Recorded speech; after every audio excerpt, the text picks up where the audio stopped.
বিন গনাম এবং হযরতে আসমা বিনতে ইয়াজিদ দুই বিখ্যাত সাহাবী হইতে বর্ণিত। তিনি বলেন, রাসূল আযম সাল্লাল্লাহু তাআলা আলাইহি ওয়াসাল্লাম বলেছেন, আল্লাহর সৃষ্টির মধ্যে উত্তম সৃষ্টি মানুষ, এবং এই উত্তম সৃষ্টি মানুষের মধ্যে সবচাইতে জঘন্য সৃষ্টি, সবচাইতে বেশি খারাপ হচ্ছে ওই ব্যক্তি যেই ব্যক্তি পরনিন্দা করে, যে ব্যক্তি মানুষের বিবাদ করে এবং আত্মীয়তাকে ধ্বংস করে। তাহলে যদি কোনো ব্যক্তি গীবত করে, ওই গীবতের বিনিময়ে আত্মীয়তা ধ্বংস হয়ে যায়, তাহলে ওই ব্যক্তি হচ্ছে সব থেকে খারাপ।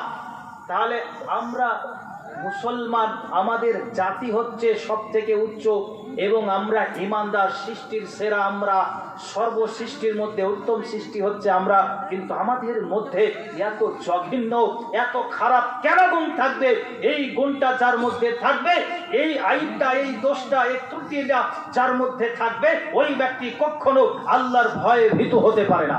তাহলে আমাদেরকে গীবত দূর করতে হবে। হাদিস এসেছে, عن أبي سعيد وجابر قال قال رسول الله صلى الله تعالى عليه وسلم الغيبة أشد من الزنا। হযরতে আবু সাঈদ এবং হযরতে জাবির দুই বিখ্যাত সাহাবী থেকে বর্ণিত।